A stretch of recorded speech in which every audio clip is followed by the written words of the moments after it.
Salut à tous, bienvenue dans cette nouvelle vidéo. Aujourd'hui, au travers de cette vidéo, nous allons parler du projet Sango. Alors, qu'est-ce que c'est que le projet Sango? Alors, faudrait-il investir sur ce projet ou pas? Nous allons voir tout cela au travers de cette vidéo. Donc, si vous êtes nouveau sur ma chaîne et que vous ne me connaissez pas, moi, je suis Ricardo Dossou, je suis un entrepreneur. Et sur ma chaîne YouTube, je partage les opportunités de business avec vous, notamment les opportunités ayant rapport avec l'immobilier, ayant rapport avec les crypto-monnaies et aussi le négoce international.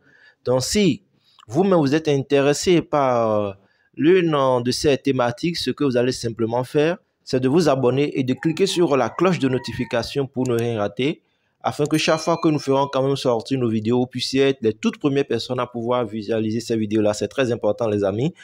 Et pour ceux-là qui veulent rejoindre notre communauté, vous allez voir en bas de la description de la vidéo le lien de notre forum Telegram. Cliquez dessus, rejoignez-nous. Et encore moins, si vous voulez, qu'on vous accompagne dans vos premiers pas dans le monde de la crypto-monnaie, de la technologie blockchain, des crypto-monnaies, que vous voulez suivre une formation, nous avons mis en place une formation pour vous. Et nous avons également notre accompagnement pour pouvoir vous aider à faire vos premiers pas dans ce domaine-là. Vous verrez notre contact et en même temps le forum Telegram qui est là. Rejoignez-nous les amis, c'est très important. Donc sans plus tarder, nous allons parler du projet Sango. Le projet Sango, c'est un projet qui a été mis en place par le gouvernement centrafricain et qui a été unanimement voté ou bien adopté par le gouvernement. Vous voyez donc, c'est déjà quelque chose de frappant. Maintenant, est-ce que c'est un projet sur lequel on peut miser? Est-ce que c'est un projet sur lequel on peut miser? Parce que nous prenons la République centrafricaine, c'est quand même un pays qui est classé parmi les pays les moins avancés, vous voyez. Et si on fait sortir un projet du genre, c'est certainement pour quelque chose. Effectivement, je donnerai mon avis à la fin de la vidéo. Mais lorsque nous prenons par exemple la population du pays, nous avons 4,66 millions d'habitants. Vous voyez? Et la superficie du pays, c'est juste ça. 622 984 km². Vous voyez? Et au niveau du pays, les ressources qui ont été dénichées, qu'ils ont pu retrouver, il y a plus de 20 ressources et le tout ont été estimé à plus de 3 trillions de dollars.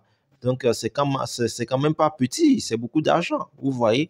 Alors, le pays en question, effectivement, c'est un pays enclavé, c'est un pays plus ou moins en voie de développement ou bien c'est un pays pauvre, mais ils ont quand même eu l'idée de mettre en place ce projet-là.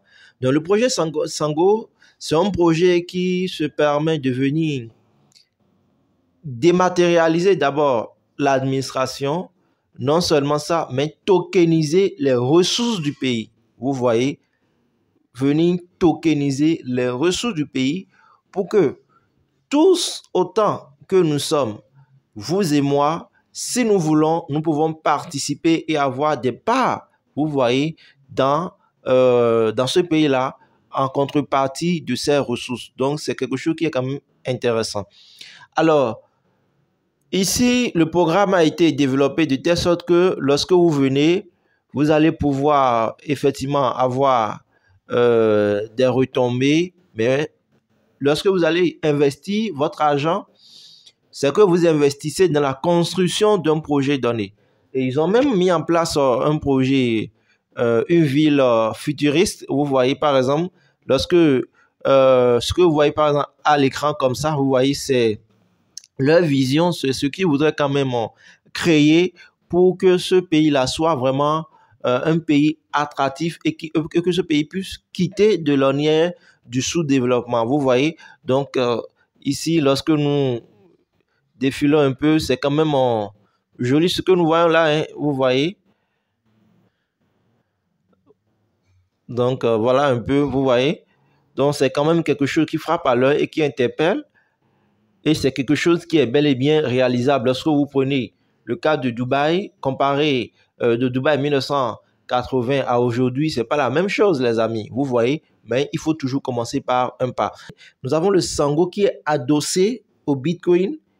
Et là, eux, ils considèrent le Bitcoin comme l'or numérique. Et effectivement, je suis d'accord avec ça. Aujourd'hui, le Bitcoin est l'or numérique.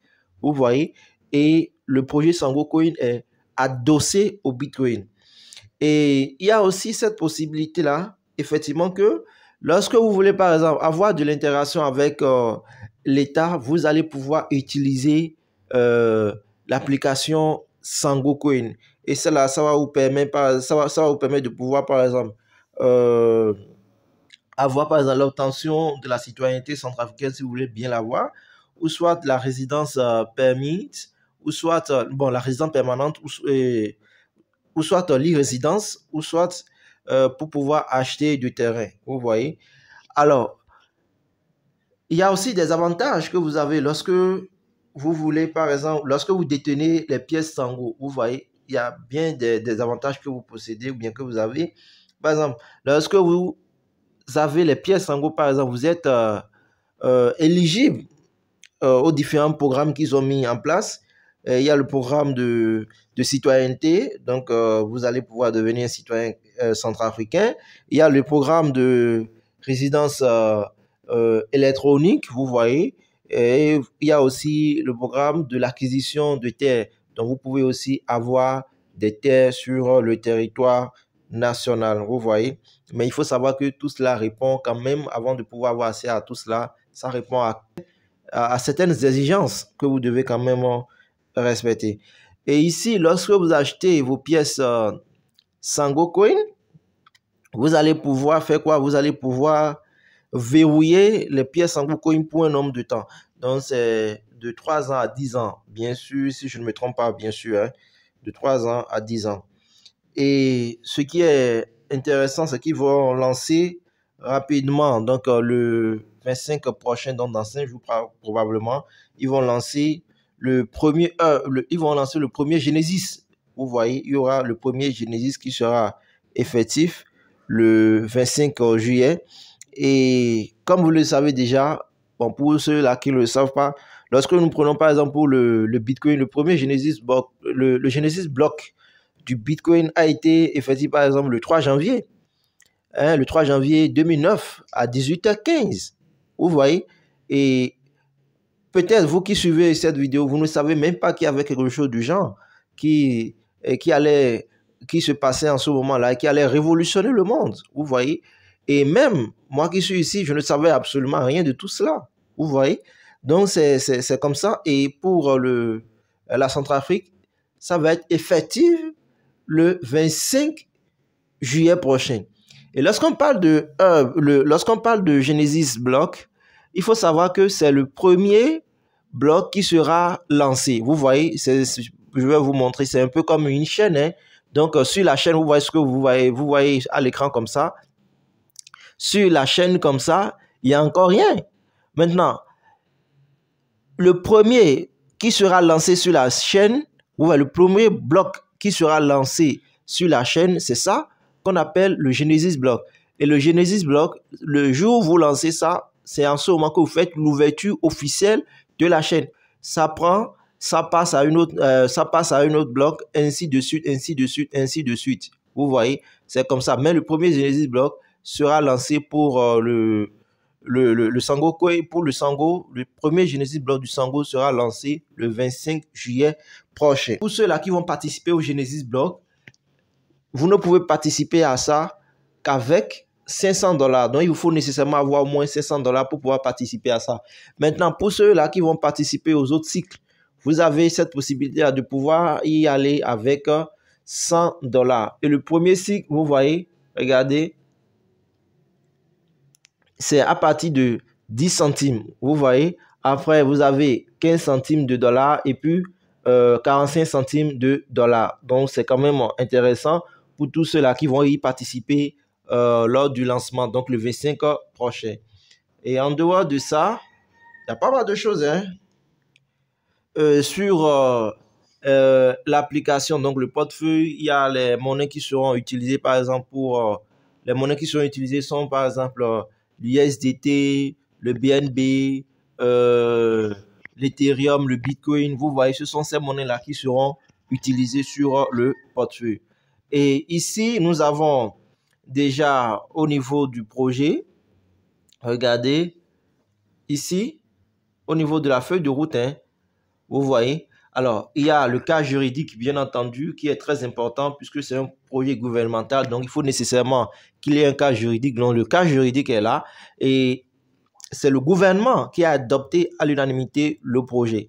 Et avant même d'en venir là, vous savez qu'ils ont adopté officiellement comme monnaie nationale le Bitcoin. Vous voyez, donc c'est déjà quelque chose qui est très important.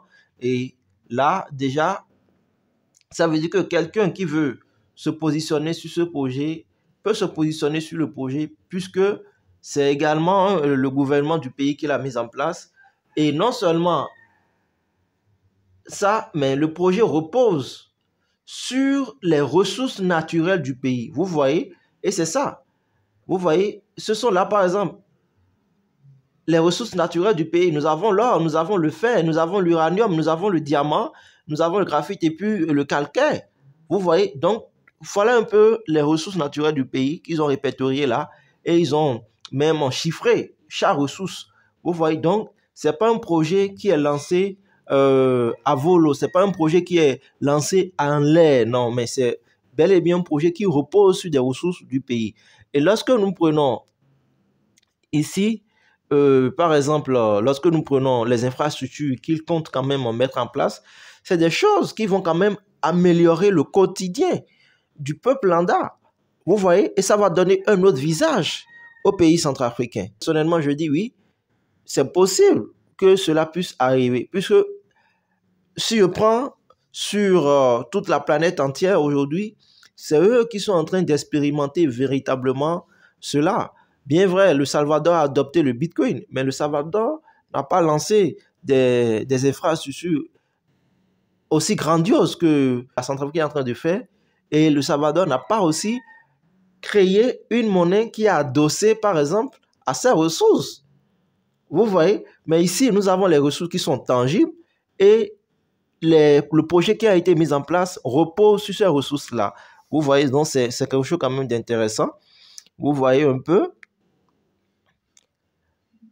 Et maintenant, lorsque vous venez, vous avez lorsque vous venez et vous achetez les pièces, vous avez cette capacité de pouvoir, cette chance, vous avez cette chance de pouvoir être un citoyen du pays. Vous avez également la possibilité d'avoir la propriété foncière. Et chose intéressante également, c'est que il y a le métaverse.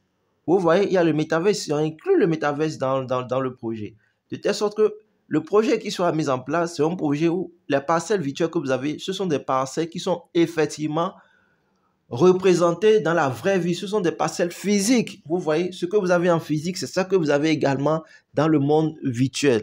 Donc, c'est vraiment quelque chose, pour ma part, lorsque vous voyez bien, vous allez voir que c'est quand même quelque chose d'intéressant. Vous voyez? Et au niveau de la ville futuriste, c'est près de 20 000 logements. Ils ont pensé près de 20 000 logements. Vous voyez? Et il y aura également des magasins, plus de 30 000 magasins. Vous voyez les centres commerciaux. Vous voyez, pour que les gens puissent aller, pour que les gens puissent vendre, ainsi de suite. Donc, ils ont vraiment pensé vraiment à un pays hyper développé. Et personnellement, je pense que si nous les accompagnons dans ce sens, ce projet peut devenir effectivement une réalité et réussie. Maintenant, l'autre chose que je dois aussi souligner, c'est que nous avons un pays, effectivement, qui a connu pas mal de troubles. Et effectivement, ce pays également avait un passé colonial. Ce passé colonial qu'il a eu, vous avez vu vous-même, ils ont essayé de rompre les liens avec la France, vaille que vaille. Vous voyez? Donc, pour certaines personnes, est-ce que cela peut être réalisable parce que la France peut vouloir empêcher cela, faire ci, faire ça? Bon, c'est chose possible. Vous voyez, c'est chose possible. Mais nous sommes dans un monde, effectivement, actuellement qui évolue à grande vitesse. Et eux aussi, ils ne vont pas se laisser faire. Maintenant, ce qu'ils vont faire, c'est de convaincre déjà la masse au niveau du projet pour vendre le projet déjà au peuple centrafricain pour que les Centrafricains eux-mêmes puissent déjà adopter le projet, puissent se marier au projet pour soutenir vaille que vaille le projet. C'est déjà quelque chose qui est très intéressant et très important déjà qu'ils doivent faire. Vous voyez. Et maintenant, ils ont aujourd'hui le soutien, vous voyez, et de la Russie. Vous voyez, et si je prends, si je dois comparer la Russie et la France ensemble, ben c'est un peu comme chien et chat. Vous voyez. Donc, s'ils ont aujourd'hui le soutien de la Russie, je ne pense pas que les Français puissent venir tout de go pour vouloir faire quelque chose pour déstabiliser, par exemple, le régime et encore moins suspendre ce projet-là. Maintenant, l'autre chose qui peut également advenir, c'est qu'au niveau du gouvernement, il peut y avoir un changement de gouvernement et le président qui va venir ensuite va certainement peut-être dire qu'il va revoir le projet, faire ci, faire ça. Mais vous voyez, moi, personnellement, lorsque je vois cela, moi, je me dis que l'élite, au niveau de la tête, ils ont déjà tous adopté, si à l'unanimité, au niveau de l'Assemblée, ils ont pu ensemble, donc majoritairement, ils ont pu adopter le projet. Cela voudra dire que même si aujourd'hui, le président actuel n'est plus là, quelqu'un d'autre prend sa place, mais moi, je me dis qu'il y aura une suite. Vous voyez, et c'est d'ailleurs ça qu'il faut dans nos États africains. Pour que lorsque nous voyons quelque chose de grand pour notre pays et que quelqu'un met cela en pratique, il faut que lorsque nous venons, nous puissions quand même poursuivre les œuvres de celui-là pour avoir une vision globale du développement de notre pays. Et là, maintenant, nous avons une vision globale, vous voyez, du pays, ce qu'ils se veulent être. Et c'est quelque chose qui est faisable, les amis. Lorsque nous prenons le cas de Dubaï comparé au Nigeria, ben, ce n'est pas la même chose. Regardez, le Dubaï, lorsque nous prenons Dubaï dans les années 80, Dubaï n'était pas ce qu'il est aujourd'hui. Mais ils ont commencé quelque part. S'ils ont commencé quelque part, ça veut dire que vous-même, dans votre pays, je parle des dirigeants, eux aussi peuvent copier ce modèle. Vous voyez, et c'est ce modèle-là que le président ou bien le gouvernement centrafricain se veut être, et ils ont effectivement mis en place quelque chose du genre. Et non seulement ça, il y a également la question du franc CFA qui rentre en ligne de compte, puisque effectivement, personnellement, hein, moi je donne mon avis personnel, je suis catégorique sur le fait, et très ferme sur le fait que nous puissions avoir des ressources, et chaque fois que nous allons vouloir faire des transactions internationales, il faudrait nécessairement passer par le Trésor français, ainsi de suite, pour qu'ils puissent couper d'abord leur part avant que nous puissions recevoir les nôtres. C'est pas possible. Et nous ne sommes plus à ce terre-là. Vous voyez? Donc, tout doit changer. Et le monde évolue effectivement. Donc, ils ont trouvé une solution pour couper, pour mettre fin à ce désordre, si je dois le dire. Ils ont trouvé une solution pour véritablement mettre fin à ce désordre. Et si vous êtes également des visionnaires, je pense que ce projet doit être accepté. Vous voyez, ce projet doit être accepté parce que nous voulons tous que le gouvernement ou bien que nos États africains puissent se développer. Donc, lorsque nous voyons des États qui font des efforts pour que le développement puisse venir dans leur pays, il faudrait que nous autres qui sommes en arrière, nous puissions déjà voir là où ils vont et les soutenir dans ce sens. Et c'est là où moi je vois que effectivement ce projet doit être normalement soutenu. Donc vraiment, si vous-même voulez investir sur ce projet-là, je pense, prenez le temps d'analyser encore plus pour voir vraiment. Et lorsque vous allez pouvoir juger bon, vous allez pouvoir vous lancer dessus et investir. Il faut savoir, c'est assez d'argent qui vont circuler. Et ils ont même une réserve de Bitcoin. Vous voyez, ils ont même une réserve de Bitcoin. Donc c'est quelque chose, ils sont venus avec toutes les possibilités. Ils sont venus pour durer et pour faire du bon. Vous voyez? Donc, moi, personnellement, je les félicite de passage puisque nous voulons des initiatives du genre dans nos États africains. Et nous avons aujourd'hui cette possibilité-là de pouvoir nous développer grâce à la technologie blockchain. Et c'est ça que la Centrafrique est en train de mettre en place. Ils ont vu l'opportunité que la technologie blockchain nous offre. Vous voyez? Et ils ont surfé dessus. Avec la technologie blockchain, vous savez que nous pouvons effectivement nous pouvons avoir des parcelles donc en virtuel tout et tout. Les parcelles que nous avons, nous pouvons les avoir en virtuel tout et tout. Vous voyez, c'est ça le métaverse. Et il y a pas mal de choses. Et ça va également permettre à ce que les problèmes que nous avons au niveau du foncier, souvent en Afrique, puissent diminuer. Vous voyez que ces problèmes-là puissent également diminuer. Donc, c'est quelque chose de fondamental. Et moi, je pense personnellement qu'il faudrait soutenir le projet encore et encore. Donc, vraiment, si vous-même vous êtes intéressé par ce projet, je vais vous laisser le lien. Si vous n'êtes pas encore inscrit, vous allez pouvoir vous inscrire. Mais prenez le temps d'abord, les amis, de lire le projet de fond en comble, puisque moi, je ne l'ai pas développé de fond en comble ici, mais j'ai juste surfé dessus pour vous expliquer dans sa globalité un peu le projet, mais en réalité, le projet est encore plus profond que ça, les amis. Le projet est encore plus profond que ça. Donc, lorsque vous allez prendre le temps et vous allez lire, vous allez voir les avantages réellement qui sont cachés dans ce projet-là. Les avantages sont vraiment énormes. Et si vous-même, vous êtes un investisseur et vous êtes vraiment visionnaire, vous allez voir les atouts et pouvoir vous positionner dessus. Donc, voilà les amis, ce que j'ai voulu partager avec vous au travers de cette vidéo concernant le projet Sango Coin. Si vous-même vous êtes convaincu de ce projet, allez-y. Si vous n'êtes pas convaincu, bon, laissez. Mais tout compte fait, faites un tour pour voir réellement de quoi il s'agit concernant le projet. Et si vous avez aimé la vidéo, likez la vidéo, partagez-la et surtout, n'oubliez pas de vous abonner et de nous rejoindre aussi sur le forum Telegram. Sur ce, on se dit à très bientôt pour un nouveau numéro les amis. Bye bye.